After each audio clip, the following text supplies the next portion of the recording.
Hello friends, आज है 16 सितंबर और आज के दिन के जितने भी महत्वपूर्ण करंट अफेयर्स बनेंगे उसके बारे में हम लोग डिस्कस करेंगे। उससे पहले जो भी हम लोग कल के महत्वपूर्ण करंट अफेयर्स पढ़े हैं, आइए हम लोग उसको रिवीजन के तौर पर देख लेते हैं।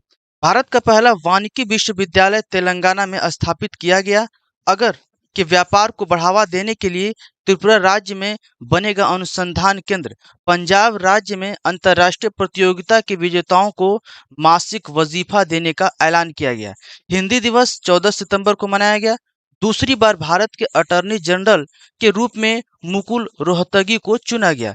भारत G20 की अध्यक्षता के दौरान बांग्लादेश को अतिथि के रूप में आमंत्रित करेगा। तो दोस्तों, ये था 15 सितंबर कल के प्रमुख करंट अफेयर्स जो भी हम लोग पढ़े थे, उसके बारे में हम लोग रिवीजन के तौर पर देख लिए। तो दोस्तों, आइए हम लोग आज का महत्वपूर्ण करंट सेशन को शुरुआत करते हैं।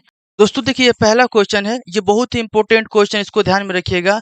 अंतर्राष्ट्रीय लोकतंत्र दिवस कब मनाया गया है? इसका सही होगा ऑप्शन नंबर सी, राइट होगा 15 सितंबर। अर्थात 15 सितंबर को लोकतंत्र दिवस मनाया गया है। देखिए, हर एक 15 सितंबर को दुनिया भर में अंतर्राष्ट्रीय लोकतंत्र दिवस मनाया जाता है। यह लोकतंत्र के समुचित कार्य के लिए समाज के सभी सदस्यों की भागीदारी के महत्व को दर्शाता है। यह महत्व का केंद्र है। देखिए, इस दिन की स्थापना संयुक्त राष्ट्र सभा द्वारा 2007 में पारित किया गया था। उसके एक प्रस्ताव के माध्यम से इसको 2008 में पहली बार मनाया गया था। तो दोस्तों, हमको यहाँ से इतनी जानकारी मिली। बात करते हैं आई है दिवस की, तो सितंबर में जितने भी प्रमुख दिवस हैं हम लोग उसको एक नज़र में फटाफट देख लेते हैं। देखिए, 2 सितंबर को विश्व नारियल दिवस मनाया गया। 3 सितंबर को अंतर्राष्ट्रीय गिद्ध जागरूकता दिवस मनाया गया। 4 सितंबर को अंतर्राष्ट्रीय चैरिटी दिवस मनाया गया। 8 सितंबर को अंतर्राष्ट्रीय साक्षरता दिवस मनाया गया। 9 सितंबर को हिमालय दिवस मनाया गया। 10 सितंबर को आत्महत्या रोकथाम दिवस तथा 11 सितंबर को विनोबा भावे जयंती तथा राष्ट्रीय वन दिवस तथा 14 सितंबर को हिंदी दिवस मनाया गया है। तो ये प्रमुख सितंबर के अभी तक जितने भी महत्वपूर्ण दिवस थे उसको हम लोग एक नज़र में देखें। इसके बाद नेक्स्ट क्वेश्चन लेते हैं। देखिए, बोला कि हाल ही में इंजीनियर दिवस कब मनाया गया है? देखिए, हाल ही में इंजीनियर दिवस 15 सितंबर को मनाया गया है। यह इंजीनियर दिवस किनके याद में मनाया जाता है? देखिए, प्रत्येक साल इंजीनियर दिवस 15 सितंबर को मनाया जाता है। देखिए, यह इंजीनियर दिवस पूर्व मैसूर साम्राज्य के दीवान थे एक, इनका ध्यान दीजिए कहाँ के थे, मैसूर साम्राज्य के यह इंजीनियर थे और राजनीतिज्ञ भी थे। उनका नाम था मुसगुंडम विश्वेश्वरैया। इनकी जयंती में यह मनाया जाता है। ध्यान रखिएगा, मोचगुंडम विश्वेश्वरैया है, उनकी जयंती में यह मनाया जाता है। तथा मैसूर में कृष्णा राजा सागर बांध का निर्माण तथा डेक्कन पठार की सिंचाई प्रणाली की स्थापना एस.एम. विश्वेश्वरैया के कुछ प्रसिद्ध उपलब्धियां हैं। इनके द्वारा ये सब सारी चीज का निर्माण किया गया है। तो यहाँ से हमको इतनी जानकारी मिलती है। नेक्स्ट क्वेश्चन लेते हैं। देखिए, बोला कि किस खिलाड़ी ने क्रिकेट के सभी प्रारूपों से संन्यास लेने की घोषणा किया गया है? मोस्ट इंपोर्टेंट है, इसको ध्यान रखिएगा दोस्तों।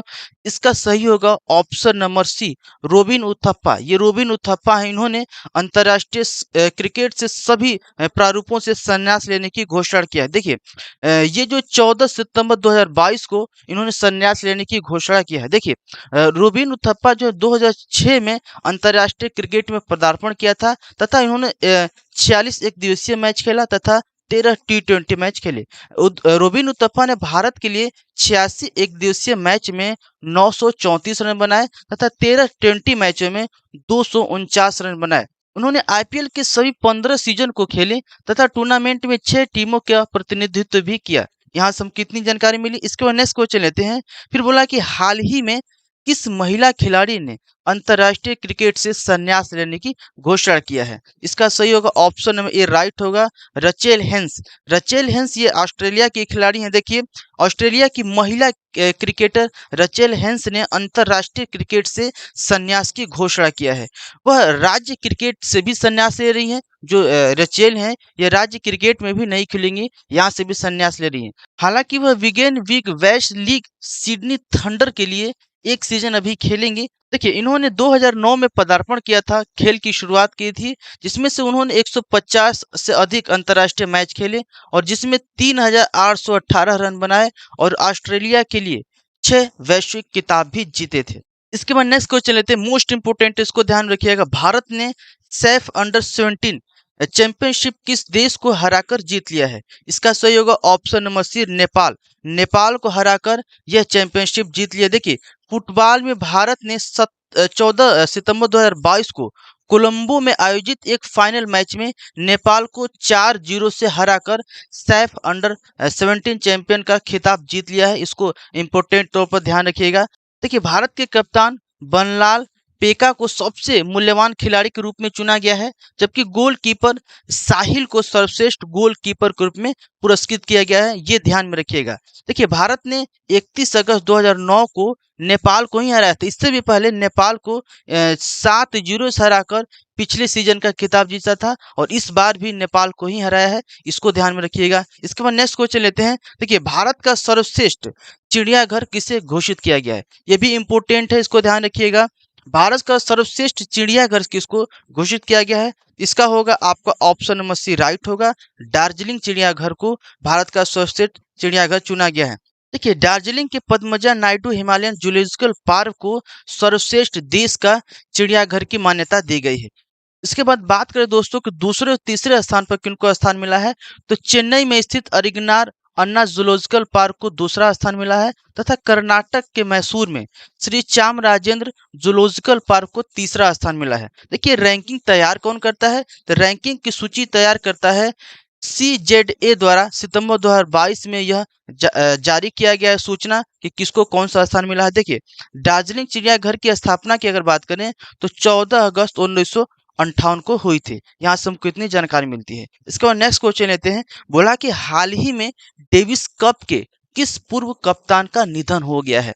इसका सही होगा ऑप्शन नंबर बी होगा नरेश कुमार। नरेश कुमार का अभी हाल ही में निधन हुआ है, जो डेविस कप के पूर्व कप्तान रहे हैं। देखिए, पूर्व कप्तान टेनिस खिलाड़ी के डेविस कप के कप्तान रह चुका नरेश कुमार का 93 वर्ष की आयु में 14 सितंबर 2022 को निधन हुआ। देखिए, उन्होंने 1952 में पदार्पण किया था डेविस कप खेलने के लिए और उन्होंने रिकॉर्ड 101 विंबलडन मैच खेले हैं और उन्होंने अपने कैरियर में 5 एकल खिताबें भी जीती हैं तथा उन्हें 2020 में Dronacharya life time achievement award से सम्मानित भी किया गया। यह टेनिस कोच के ये प्रथम ऐसे व्यक्ति बने हैं जिनको यह पुरस्कार मिला था। इसके बाद नेक्स्ट लेते हैं। देखिए, खेल मंत्रालय ने NTPC और REC के साथ समझौता ज्ञापन पर हस्ताक्षर किए। ये क्या है, इसको हम लोग थोड़ा समझते हैं। देखिए, खेल मंत्रालय ने 14 सितंबर 2022 को भारत के खेलों के विकास के लिए NTPC और ग्रामीण विद्युतीकरण निगम अर्थात REC के साथ एक समझौता किया है। इसमें क्या कहा गया है, ये दोनों जो हैं NTPC और REC खेल मंत्रालय को हेल्प करेंगे, मदद करेंगे और इन्होंने मदद के तौर पर 215 करोड़ रुपया देने का वादा किया है, जिसमें से NTPC तीरंदाजी विकास के लिए 115 करोड़ रुपया देगा तथा REC महिला हॉकी और मुक्केबाजी के लिए 100 करोड़ रुपया देने का वादा किया है। तो हमको यहाँ से इतनी जानकारी मिली। इसके बाद नेक्स्ट लेते हैं। देखिए, 5 राज्यों के कई समुदायों को ST का दर्जा देने का प्रस्ताव मंजूर हुआ। ST क्या होता है, इसको समझिएगा। ST के अंतर्गत अनुसूचित जनजाति आते हैं, जो भी पिछड़े वर्ग हैं उनको रखा गया है, जिनके उत्थान के लिए एक विशेष प्रकार की सुविधाएं दी जाती है।